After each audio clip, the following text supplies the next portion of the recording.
Salatullah salamullah. Bismillahirrahmanirrahim. Assalamualaikum warahmatullahi wabarakatuh.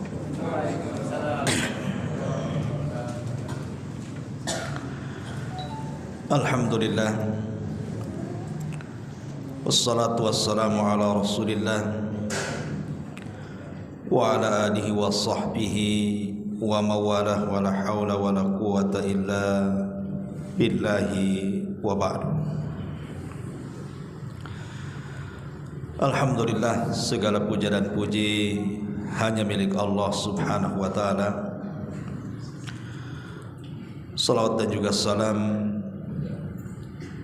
kita hadiahkan kepada Rasul kita Nabi besar Muhammad sallallahu alaihi wa ala alihi wasallam. Ma'asyiral muslimin yang dimuliakan Allah subhanahu wa ta'ala, biasa kita mengkaji siratul anbiya, sirah para nabi. Biar tidak bosan, kita selingi dengan tema yang lain, tema sederhana tapi penuh dengan nasihat untuk kita semuanya.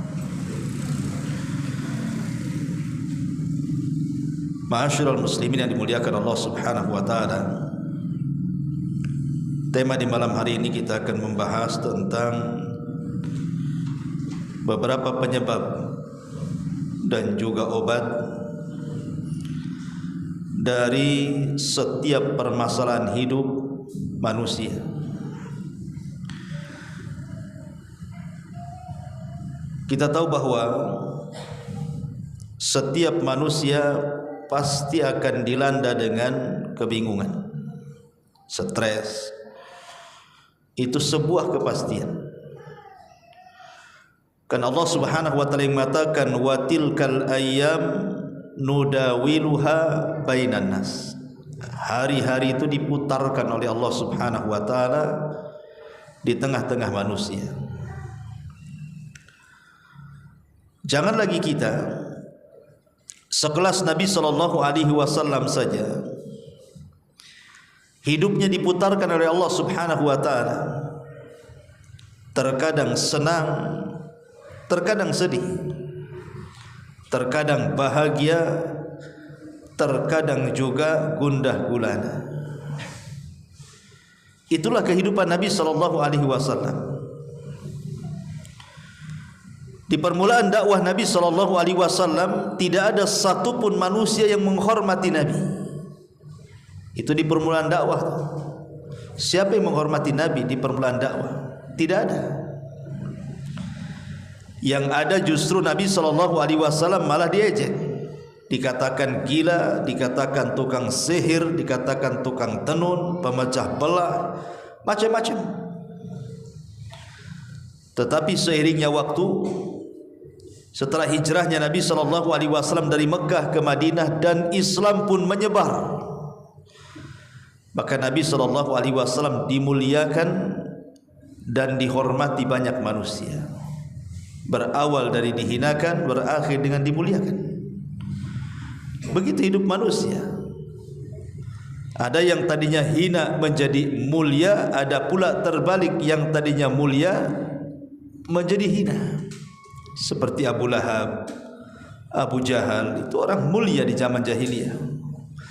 Tapi ketika menolak Islam menjadi hina mereka. Ma'asyiral muslimin yang dimuliakan Allah Azza wa Jalla, apa saja penyebab-penyebab seseorang itu menjadi banyak berfikir, melamun, sedih, stres gitu ya? Apa saja penyebabnya dan apa obatnya? Yang pertama, ulama mengatakan biasanya alhammu sababuhu ad-dainu. Biasanya orang bingung, orang stres, orang banyak pikiran itu disebabkan banyak hutang. Disebabkan hutang. Dan ini dialami oleh sahabat Rasul. Bukan kita saja yang stres tuh ikhwan kalau ada hutang tuh kan. Sahabat Nabi juga sama. Ketika mereka punya hutang, hidup mereka susah. Disebutkan dalam sebuah hadis, ketika Nabi SAW satu hari masuk ke dalam masjid. Entah kenapa hari itu Nabi pengen ke masjid, padahal di luar waktu sholat. Ada yang mengatakan di waktu duha. Waktu duha itu orang lagi sibuk-sibuknya bekerja tuh. Jarang orang ke masjid itu. Yang di pasar, yang di kebun, yang di kantor, yang di jalan. Biasanya waktu-waktu duha itu jarang orang ke masjid itu, karena memang bukan waktu sholat. Entah kenapa Nabi SAW digerakkan di waktu duha itu ingin masuk dalam masjid. Rupanya setelah masuk ke dalam masjid, dia mendapatkan seorang laki-laki namanya Abu Umamah radhiyallahu anhu sedang berada di pojok masjid, menengadahkan kedua tangannya ke langit seraya berdoa kepada Allah Azza wa Jalla, dan di raut mukanya penuh dengan kesedihan. Jadi Nabi SAW bertanya, "Ya Aba Umamah, mali araka jalisan fil masjid fi ghairi waqti salah." Wahai Aba Umamah, ada apa dengan kamu? Kenapa kau duduk di masjid di luar waktu salat? Maka Abi Umamah radhiyallahu an mengatakan, "Humumun lazimatni wa duyunun ya Rasulullah." Humumun lazimatni wa duyunun ya Rasulullah. Bingung wahai Rasul, dan banyak hutangku yang menjadikan aku ke masjid. Lihat bagaimana sahabat Abi Umamah ketika banyak masalah larinya kemana? Ke masjid. Kemudian dia melaksanakan solat dan berdoa. Begitu harusnya orang banyak masalah itu lari ke masjid, seperti Abi Umamah Al-Ansari ini. Ini antum banyak masalah lari ke Barelang. Ngapain di Barelang? Mancing. Selesai habis mancing masalahnya. Yang ada makin stres. Sudah stres tak dapat ikan kan? Double lah stresnya tuh. Pulang pula bocor ban, makin stres. Gitu kan. Jadi sahabat memberikan contoh kalau ada masalah ke masjid, kemudian sholat, kemudian berdoa. Karena buktinya Abi Umamah radhiyallahu anhu setelah dia melaksanakan itu semuanya, rupanya Allah mendatangkan Rasul. Entah kenapa Rasul pengen ke masjid. Siapa yang menggerakkan Rasul? Kalau bukan karena doanya Abu Umamah tuh. Makanya Abu Umamah mengatakan, "Humumun lazimatni wa duyunun ya Rasulullah." Bingung aku wahai Rasul, hutang menumpuk pula aku ni. Kata Nabi SAW, "Afala uallimuka kalaman idza qultahu adhhaballahu hammaka wa qadha anna dainak."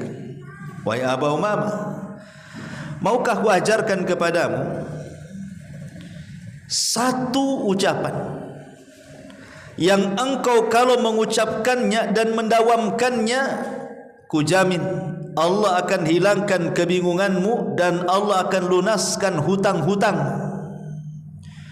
Oh, dengan senang hati Abu Umamah radhiyallahu ini yang ditunggu-tunggu. Bala ya Rasulullah, tentu wahai Rasul, kalimat apa itu? Ajarkan kepadaku. Maka Nabi SAW mengatakan, "Qul idza asbahta wa idza amsayta Allahumma inni a'udzubika minal hammi wal hazan wa a'udzubika minal ajzi wal kasal wa a'udzubika minal jubni wal bukhl wa a'udzubika min ghalabatid daini wa qahrir rijal." Kata Nabi SAW, "Ya Aba Umamah, kalau engkau berada di pagi hari atau di sore hari, teruslah ucapkan kalimat ini. Allahumma ya Allah, inni a'udzubika minal hammi wal hazan. Aku berlindung kepadamu dari kebingungan dan kesedihan. Wa a'udzubika minal ajzi wal kasal, dari kelemahan dan kemalasan. Wa a'udzubika minal jubni wal bughli, dan aku berlindung darimu dari pengecut dan juga kebakhilan. Wa a'udzubika min ghalabati daini wa qahrir rijal, dan aku berlindung kepadamu ya Rabb untuk sampai dikalahkan hutang atau dikalahkan manusia kepadaku. Kan pendek, Allahumma inni a'udzubika minal hammi wal hazan wa a'udzubika minal ajzi wal kasal wa a'udzubika minal jubni wal bukhl wa a'udzubika min ghalabati daini wa qahri rijal. 8 perkara. Kalau engkau mengucapkan di pagi hari dan juga sore hari, kata Rasul, kebingunganmu hilang, hutangmu terlunasi. Lupanya diamalkan betul nih sama Abu Umamah ini. Doa ini setiap pagi dan sore diamalkan betul. Apa kata dia?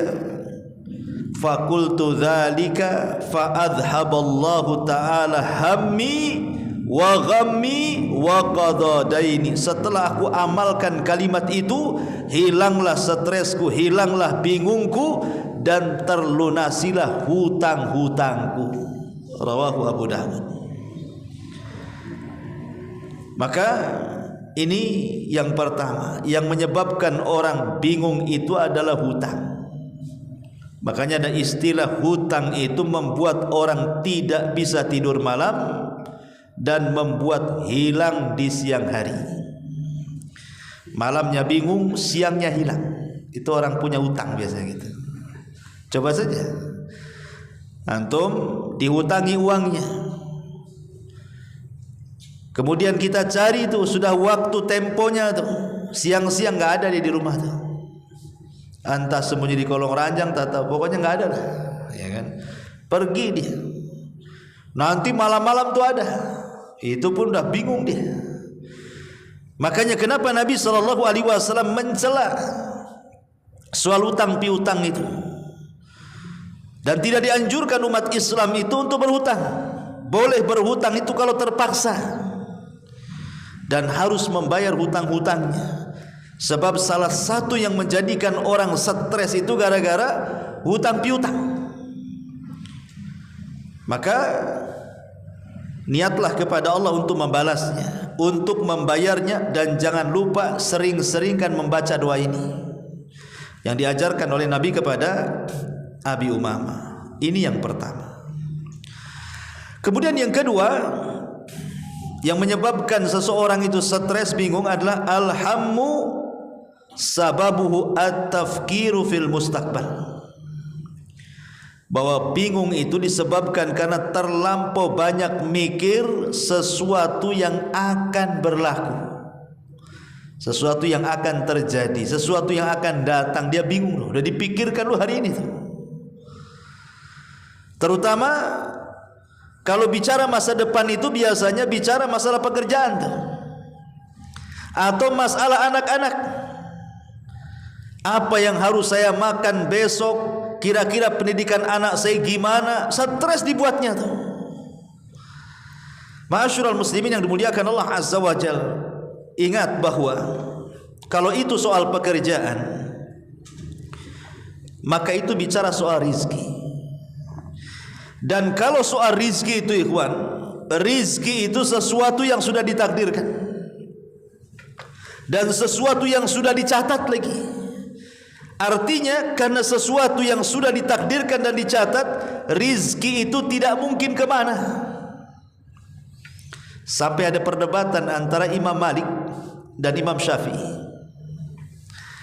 Kata Imam Malik kepada Imam Syafi'i bahwa rizki itu tidak akan kemana, tanpa dicari pun dia akan datang.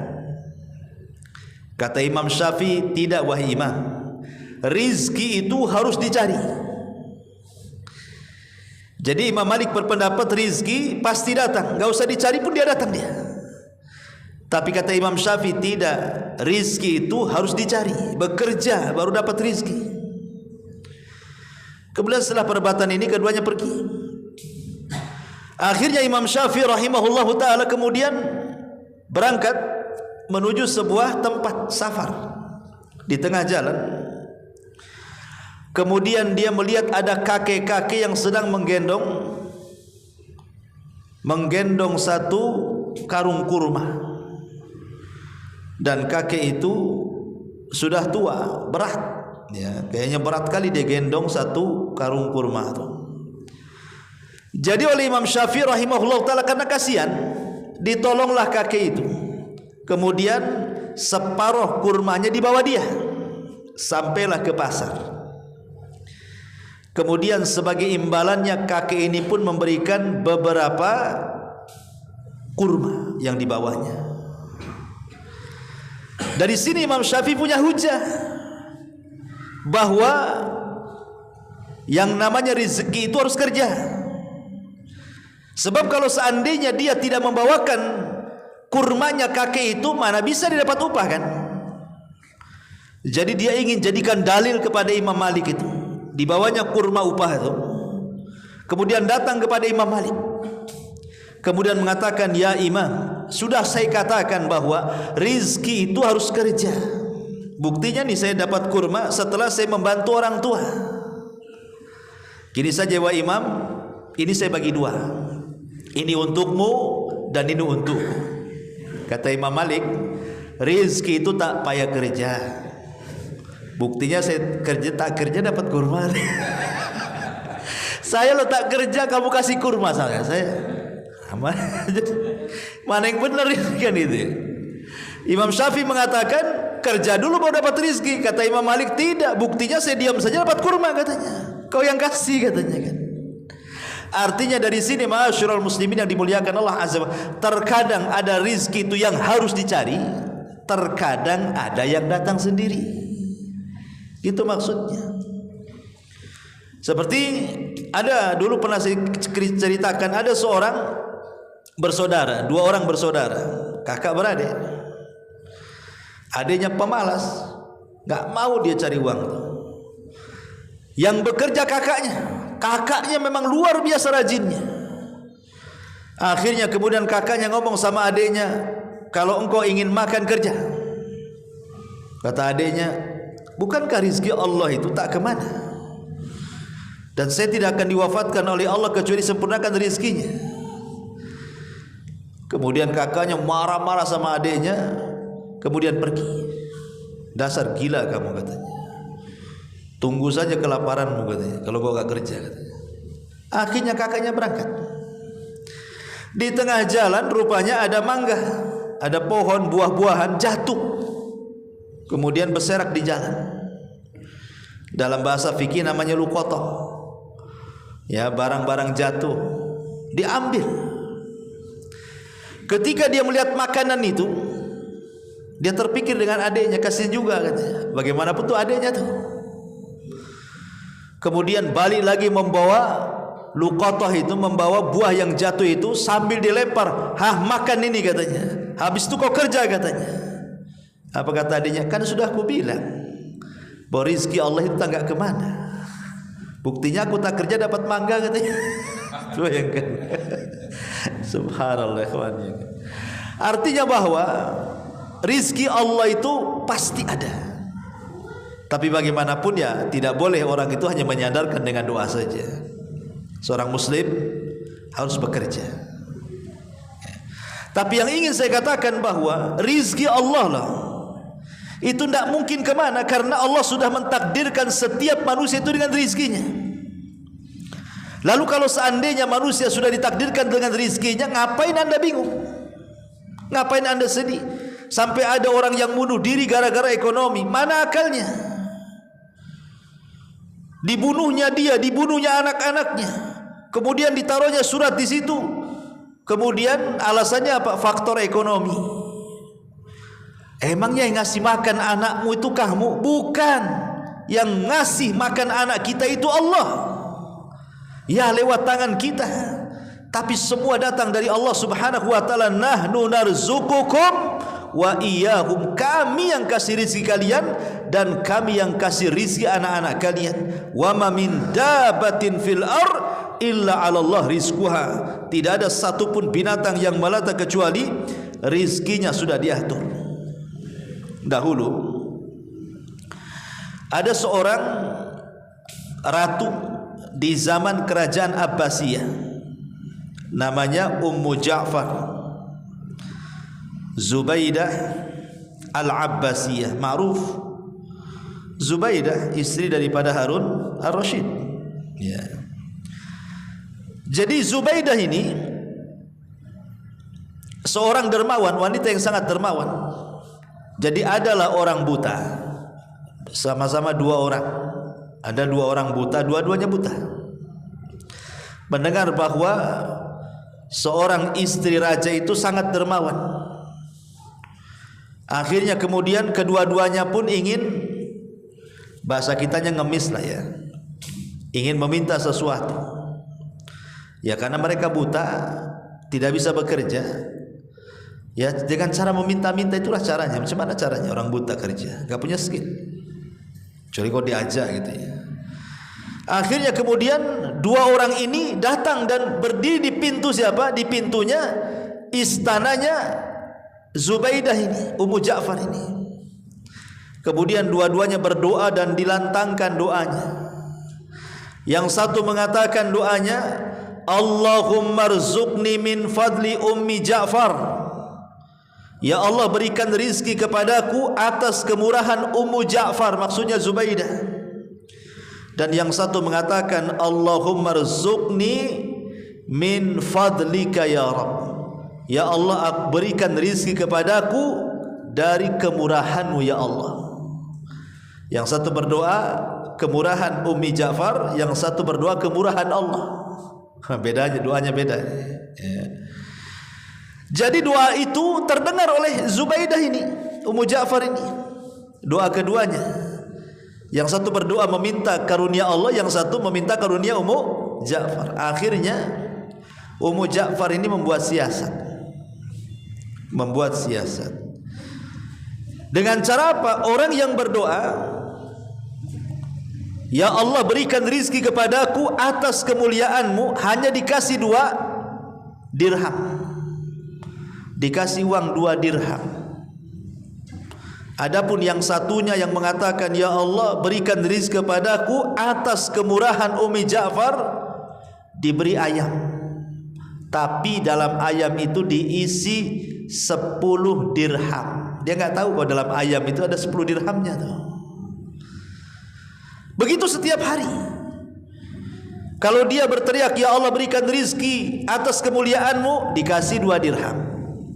Yang satunya mengatakan ya Allah berikan rizki atas kemurahan Ummu Ja'far, dikasih ayam, tapi dalam ayam itu ada uang 10 dirham setiap hari sampai 10 kali. Celakanya nih, yang dapat ayam ini tidak tahu dalam ayam ini ada uang 10 dirham. Jadi setiap dapat ayam dia ngomong sama kawannya yang dapat 2 dirham, belilah ayam saya katanya. 2 dirham saja nggak apa-apa. Akhirnya tiap hari dapat ayam dijual 2 dirham, dijual 2 dirham. Dia tidak tahu kalau dalam ayam itu ada 10 dirham.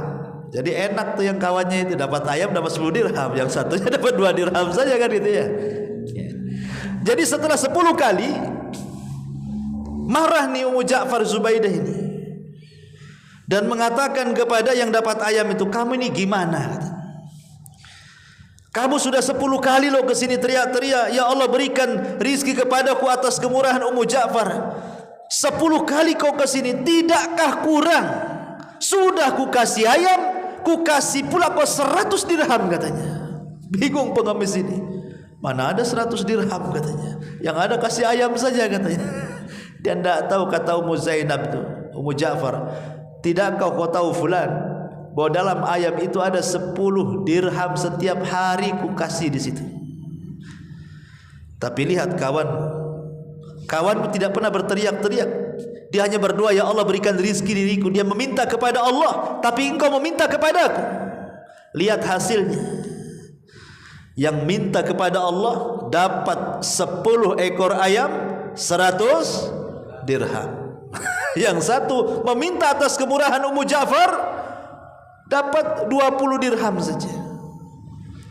Ma'asyiral muslimin yang dimuliakan Allah Azza wa Jalla. Dari sini kita tahu bahwa meminta kepada Allah, Allah senang.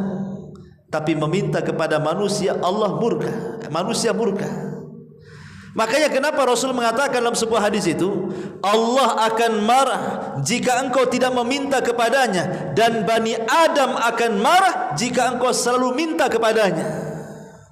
Jadi Allah akan marah kalau engkau tidak minta kepadanya, tapi Bani Adam akan marah jikalau engkau selalu meminta kepadanya. Coba saja datang ke tetangga, pertama pinjam sendok, pinjam garpu, pinjam pisau, pinjam bawang, dikunci itu rumahnya tuh. Dia lagi marah dia kan, padahal itu minta yang remeh kan, minta garpu, minta garam, itu kan remeh. Tapi kalau hari-hari minta kan, kamu ini siapa? Suami bukan, istri bukan kok. Saya minta-minta saja. Bagus kok lampu merah saja. Jadi orang itu kalau terus diminta-minta marah, tapi kalau Allah diminta justru senang. Kalau tidak diminta justru marah. Itulah bedanya Allah dengan kita. Bahkan ada satu kisah menarik dari seorang ulama namanya Asam, Hatim Al-Asam. Dulu ada ulama salaf namanya Hatim Al-Asam. Jadi Hatim Al-Asam ini hidup di sebuah tempat bersama keluarga kecilnya. Jadi satu hari dia ada keinginan untuk haji tetapi tak punya bekal.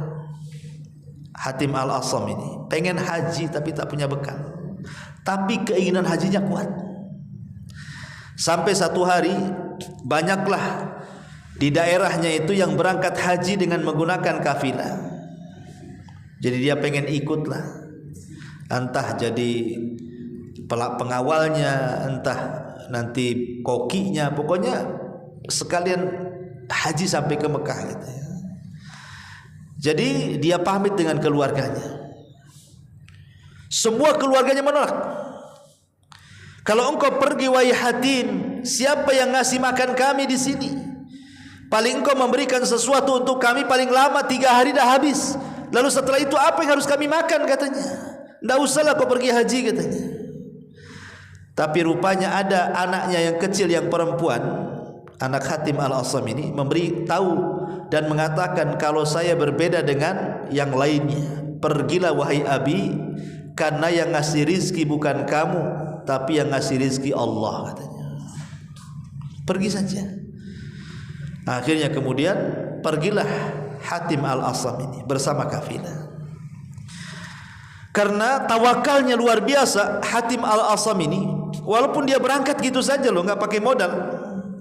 Dia hanya ngikut kafilah orang. Rupanya Allah takdirkan yang pemilik kafilah itu sakit di tengah jalan. Kemudian Hatim Al-Asam ini pandai mengobati orang. Diobatilah pemimpin kafilahnya itu sampai sembuh.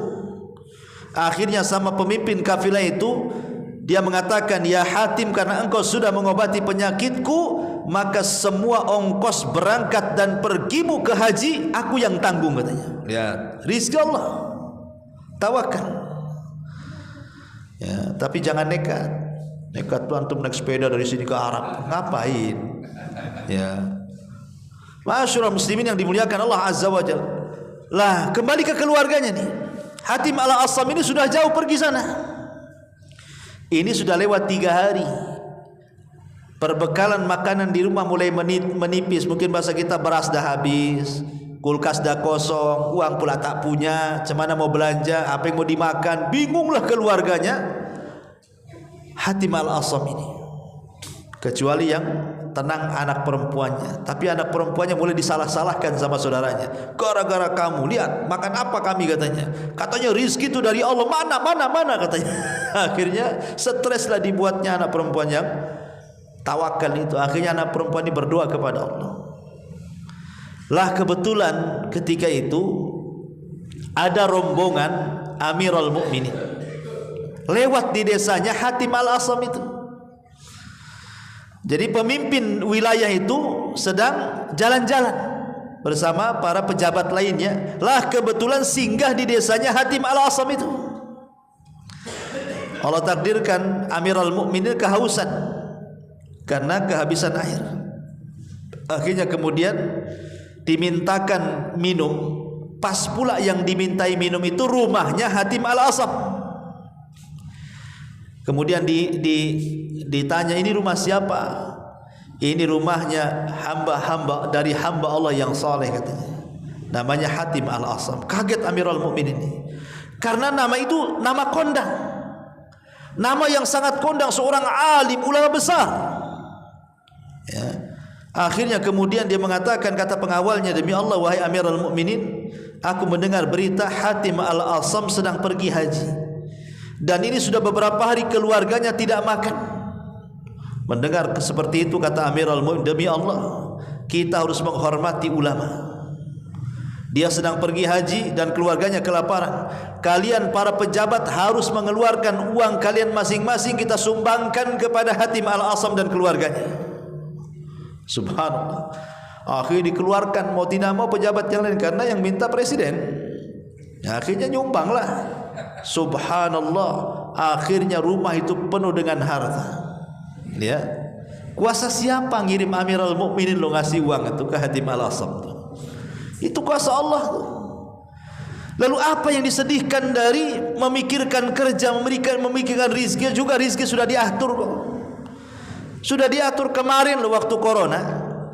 Waktu corona kemarin itu kan perusahaan banyak yang gulung tikar kan, jatuh sana jatuh sini. Nggak boleh orang keluyuran pun tak boleh. Tapi setelah corona lewat, gemu-gemu antum. Siapa yang ngasih makan waktu corona antum?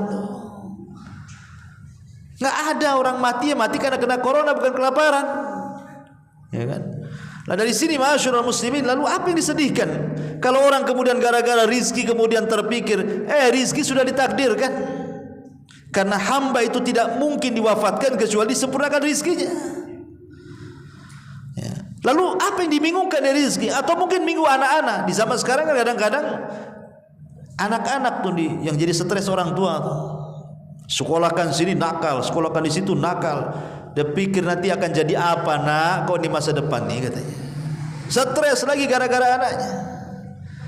Ikhwan, sesuatu yang belum terjadi tidak perlu dipikirkan. Sesuatu yang belum terjadi enggak usah dipikirkan. Yang ada saja dihadapi. Kalau memang anak kita ini hari ini memang nakal, gimana solusinya? Arahkan supaya minimalnya kalaupun tidak 100% bisa menghilangkan kenakalannya, tapi dikurangi. Gimana caranya? Arahkan ke agama. Karena begini ikhwatul fiddin, muliakan Allah Azza wa Jalla. Dulu kita tahu bahwa imam-imam dunia itu, imam-imam dunia rata-rata terlahir yatim, ikhwan. Contoh Imam Hambali, Imam Ahmad. Imam Ahmad ibn Hanbal itu anak yatim. 2 tahun ditinggal mati ayahnya. Kemudian Imam Syafi'i rahimahullahu ta'ala juga yatim. Imam Syafi'i itu anak yatim. Sudah yatim miskin lagi Imam Syafi'i itu. Lahir di Palestina, kemudian hijrah kembali ke kampungnya di Mekah. Kemudian ditarbiyah sama ibunya. Sampai hafal Quran di tangan ibunya itu Imam Syafi'i itu. Kemudian juga Imam Ibnu Katsir, juga anak yatim Ibnu Katsir itu. Sejak kecil yang merawat ibunya. Kemudian Imam Bukhari pernah mengalami kebutaan lagi Imam Bukhari itu. Waktu bayi dia buta tuh. Ibunya berdua dalam mimpinya berjumpa Nabi Ibrahim. Kemudian kata Nabi Ibrahim, anakmu sembuh. Ketika ibundanya Imam Bukhari terbangun, tengok anaknya betul-betul sembuh. Karomah. Ya. Jadi kalau kita lihat sesuatu yang kita tidak menduga di masa kecil, rupanya ketika sudah besar menjadi ulama-ulama terkenal kan, ulama-ulama dunia kan. Siapa yang tahu Imam Syafi'i kecil akan menjadi Imam Syafi'i besar? Kan tidak tahu. Sebagaimana anak antum nanti akan jadi apa loh juga antum tidak tahu. Dulu saja antum kecil, sekarang antum di sini jadi begini, kan antum tidak tahu kalau jadi begini kan, yang satunya jadi begitu tuh. Kan gitu ya. Oh, rupanya cita-cita anak itu dulu pengen jadi begini, loh kok jadi begitu katanya. Kita tidak tahu masa depan kita saja waktu kecil sampai sekarang sudah tua loh, tidak tahu masa depan rupanya jadi seperti ini. Lah anak-anak kita pun sama, kita tidak tahu masa depan mereka seperti apa. Cuman kita berdoa kepada Allah, mudah-mudahan Allah berikan terbaik saja kepada mereka. Yang penting kita ini berusaha, kemudian berdoa, bertawakal kepada Allah Azza wa Jal, dan terus memotivasi anak kita ini mudah-mudahan menjadi minimalnya menjadi anak yang saleh. Itulah intinya orang tua, supaya kalau kita sudah mati dia yang mendoakan kita. Nah, ini perkara yang kedua ikhwan. Ya, ma'asyiral muslimin yang dimuliakan Allah Subhanahu wa taala, yang membuat orang bingung itu adalah biasanya sesuatu yang terkait dengan masa depan. Entah urusan kerja, entah urusan anak, kan begitu. Ataupun yang ketiga, biasanya orang bingung itu ikhwan, masalah apa lagi? Biasanya masalah dakwah. Dan itu yang biasa dihadapi oleh para duat. Ya, seperti saya atau yang seprofesi lah para pendakwah. Biasanya menjadi sebuah bingung apabila banyak tantangan dan rintangan. Kita lihat, ya mungkin alhamdulillah saya sih nggak begitu ya mendapatkan rintangan. Tapi kalau dengar kawan-kawan yang di daerah-daerah, di desa-desa, kadang-kadang mereka berdakwah itu sampai di demo kan itu ya, tantangan mereka itu dicaci, dihina, dicap sesat, macam-macam lah, dituduh macam-macam. Ya, tentu ini tantangan tersendiri dalam berdakwah itu. Tetapi ma'asyiral muslimin yang dimuliakan Allah Azza wa Jalla, seorang dai memang harus kuat. Antum kalau jadi dai harus kuat. Harus kuat dari omelan orang, harus kuat dari fitnah orang, harus kuat dari ghibah orang, harus kuat dari cacian makian orang. Karena itu konsekuensi dakwah. Nabi saja tidak lepas daripada cacian, makian, hinaan kan? Maka kita pun akan sama. Siapapun yang membawa apa yang dibawa Rasul pasti akan diuji seperti diujinya Nabi. Tapi tentu ujian Nabi lebih besar dibandingkan ujian kita, tapi ada kemiripan ujiannya. Sebab kalau seandainya berdakwah kok lurus-lurus saja nggak ada masalah, dipertanyakan dakwahnya, ngapain itu, ngajak apa tuh dakwahnya? Sebab kalau mendakwahkan dakwah yang diajarkan Rasul, mendakwahkan tauhid, mendakwahkan sunnah Rasul, pasti ada tantangan nih, tidak mungkin nggak ada tantangan, pasti ada tantangan. Ya, dan cara menghiburnya adalah lihatlah para nabi dan rasul, lihat Nabi. Itulah cara menghibur kita. Bagaimana kesabaran Nabi SAW dalam mengemban dakwah. Ini yang ketiga. Yang keempat, biasanya yang membuat bingung itu adalah masalah kematian. Memikirkan kematian, baik kematian kita sendiri atau kematian orang. Biasanya orang stres itu gara-gara mikir mati. Mungkin kalau antum usianya 30 atau 40 tahun ke bawah lah, biasanya belum terpikir memikirkan kematian itu. Biasanya nanti kalau usia antum sudah 60, 70, nah itu mulai terbayang-bayang mati itu. Ya, kalau udah 60, 70 lah, udah kebayang-bayang mati itu. Kalau sekarang nampaknya antum mau hidup 100 tahun aja tuh. Kan belum, ya kan masih muda kan. Nanti kalau sudah 60 ke atas, mulai itu. Karena semakin tua itu tingkat emosionalnya semakin tinggi. Ya, menghayalnya itu melampaui batas. Kekhawatiran-kekhawatiran itu akan muncul nanti tuh. Jangan salah, antum kalau sudah 60 ke atas itu nanti kekhawatiran macam-macam khawatir. Khawatir nanti kalau sakit anaknya nggak ngerawat, khawatir kalau seandainya nggak makan, khawatir kalau sakit siapa yang ngobati, khawatir kalau pokoknya macam-macam nanti banyak kekhawatiran tuh. Termasuk juga mikir mati. Ya karena Nabi SAW yang mengatakan seperti itu, a'maru ummati baina sittina wasab'in, kan itu ya. Umur usia umatku kata Rasul berkisar 60 sampai 70 tahun saja. Makanya usia-usia seperti ini terkadang dihayalkan kematian.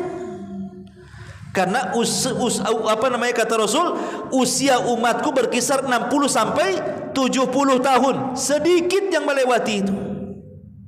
Kasihan juga kalau sampai usianya 90, 100 tahun tuh, kasihan saya lihatnya. Susah dapat kawan tuh. Sendiri hidupnya kan, karena sebaya dia nggak ada. Kalau ada orang usia 100 tahun kan nggak ada kawannya, kawan sama siapa? Seandainya minta perkawanan di Facebook pun tak mau, udah 100 tahun. Nengok nggak level, bukan generasi saya ini katanya kan. Kasihan dia. Ya. Makanya kemudian Rasul hanya membatasi 60 sampai 70 tahun saja. Lah biasanya kematian ini membayangi kita tuh, sehingga kita stres.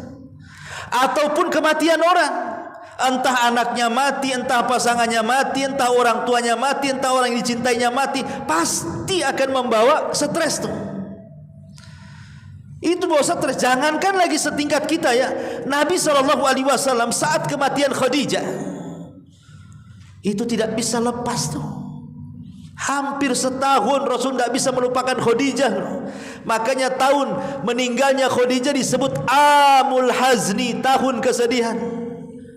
Ketika ada saudarinya Khadijah mengetuk pintu, suaranya seperti suara Khadijah. Teringat lagi Rasul kepada Khadijah, langsung menyembelih kambing, dibagi-bagikan ke teman-teman Khadijah. Setiap dia mengingat Khadijah, dia pasti sembelih kambing, dibagikan ke kawan-kawan Khadijah. Sampai Aisyah radhiyallahu anha cemburu dan mengatakan, Rasul, ngapainlah kau mikirkan wanita yang sudah tua mati lagi? Di hadapanmu lah wanita muda cantik lagi, katanya. Kata Rasul, bukan begitu wahai Aisyah, kau beda dengan Khadijah.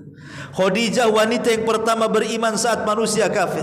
Khadijah wanita yang pertama menginfakkan hartanya saat manusia bakhil. Khadijah yang pertama kali membenarkan saat manusia mendustakan. Dan dari perut Khadijah lahirlah keturunanku, kata Rasul. Siapa yang bisa membandingi Khadijah wahai Aisyah?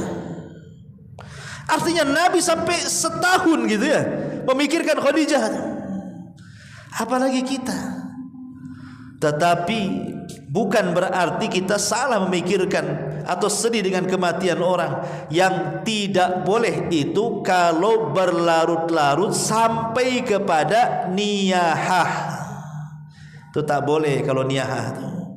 Meraung-raung, menyobek-nyobek pakaian, guling-guling, cukur rambut, gak mau dandan, bawaannya stres. Akhirnya stres betul gitu kan. Kan banyak orang yang kayak gitu tuh.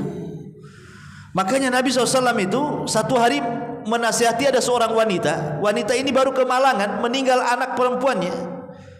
Di kuburan aja wanita ini tidak mau pulang lagi. Kalau boleh mau mati sama anaknya. Sedih, menangis. Rasul lewat dan mengatakan, ya ibu, bertakwalah kau kepada Allah. Suruh pulang. Tapi ibu ini enggak memandang. Tetap aja dia ke kuburan, memandang kuburan anaknya. Malah kemudian menyaut dengan sesuatu yang tidak enak. Iya kau ngomong begitu, karena musibah tidak kena kamu. Coba kalau musibah kena kamu, kau nggak mungkin ngomong gitu, katanya. Wanita ini tidak melirik sama sekali. Rasul ya hanya menasihati, pergilah Rasul, pulang. Datang sahabat ngomong sama ibu itu, bu, tadi tahu nggak yang ngomong siapa? Itu Nabi loh yang ngomong. Kok lancang kamu menjawab seperti itu? Itu Nabi ya? Iya Nabi. Langsung dia bangkit. Kemudian dia lari mengejar sampai ke rumah Nabi. Dan rupanya Nabi itu kalau rumahnya tidak ada bawabah. Rumah Nabi itu tidak ada bawabah, itu maksudnya tidak ada satpam, tidak ada security. Belum rumah Nabi itu, tidak ada security-nya. Sehingga wanita ini bisa masuk menerobos ke pintu Rasulullah dan mengatakan, meminta maaf kepada Rasulullah, samihna ya Rasulullah, maafkan kami wahai Rasul. Tapi Rasulullah mengatakan kepada wanita ini, inna sabra fi sadmatil ula. Sabar itu dikatakan sabar saat pukulan pertama ketika kena musibah. Jadi mamanya hari ini kemalangan, hari inilah kita sabar. Kalau sudah seminggu bukan sabar, kadong namanya. Sudah seminggu apa nih? Bahasa saya kadong lah kalau sudah sebulan kan gitu ya. Sabar itu ketika hari ini kena kemalangan, hari inilah kita sabar. Nah, itulah sabar namanya. Karena sabar dikatakan sabar itu pada pukulan yang pertama kena musibah. Disitulah tergoncang hati kita, terima atau tidak dengan takdir. Ya. Yang terakhir, ya juga yang bisa menjadikan kita banyak berpikir dan begitu seterusnya, ya, adalah sebabnya mungkin bagi orang-orang yang sudah tua gitu ya, disebabkan karena penyakit. Umumnya orang stres itu, dan yang banyak disebabkan gara-gara penyakit yang ada di badan. Mungkin stroke, akhirnya terbaring, ya kan? Mungkin kena gula, akhirnya luka tidak sembuh-sembuh. Mungkin kolesterol, asam urat, macam-macam penyakit itu. Kalau orang itu tidak punya iman, ikhwan, lihat, kebanyakan mereka putus asa. Padahal penyakit badan itu berbeda dengan penyakit hati. Kalau kita bisa sabar menghadapi penyakit badan, habis dosa kita, tinggi derajat kita, dan Allah hadiahkan pahala kita. Tapi kalau penyakit hati, jangan dirawat, makin banyak dosa. Hasad dirawat, ngapain hasad dirawat? Ya kan, dendam dirawat, ya, apalagi ya, dendam, kemudian marah dirawat, dengki dirawat, makin banyak dosanya. Jadi kalau semakin lama penyakit bersarang di hati, semakin banyak dosanya. Tapi penyakit semakin lama bersarang di badan, makin hilang dosanya. Itulah bedanya, ya. Kalau makin lama penyakit di badan, makin hilang dosa kita kalau sabar. Ya, kalau sabar, karena rata-rata kalau nggak ada iman nggak sabar biasanya kan itu ya. Tapi kalau penyakit hati lama-lama di hati, banyak dosa kita. Artinya bahwa kalau kita diuji dengan penyakit, dan semua orang pasti terkena penyakit, cuman ada yang belum waktunya saja. Nanti antum-antum yang muda-muda itu akan merasakan itu. Allah kurangi nikmat kita itu pasti ada waktunya. Allah sedikit-sedikit kurangi nikmatnya itu. Kalau sekarang yang muda-muda itu oke lah, masih sempurna lah, 99% itu masih semua bisa dimakan. Mau jengkol mentah, jengkol matang, jengkol masak, jengkol rebus, jengkol bakar, semua bisa, ya kan? Nanti udah tua, tidak bisa. Yang bakar kolesterol, minyak-minyak kan itu. Yang rebus memang tak ada kolesterol, gula pula naik katanya. Pokoknya serba salah nanti ini. Yang dibakar salah, yang direbus salah. Ya, semua serba salah. Nanti ada waktunya antum serba salah makan. Artinya bahwa sedikit demi sedikit itu nikmat Allah pasti dikurang tuh. Karena nikmat Allah itu awalnya, kemudian dari awal sedikit, kemudian banyak sampai pada puncaknya. Tapi setelah pada puncaknya Allah kurang sehingga sebagaimana awalnya. Begitulah manusia. Ada awal, ada tengah, ada akhir. Dan akhir akan sama dengan awalnya. Makanya lihat orang tua itu kurang lebih dengan bayi.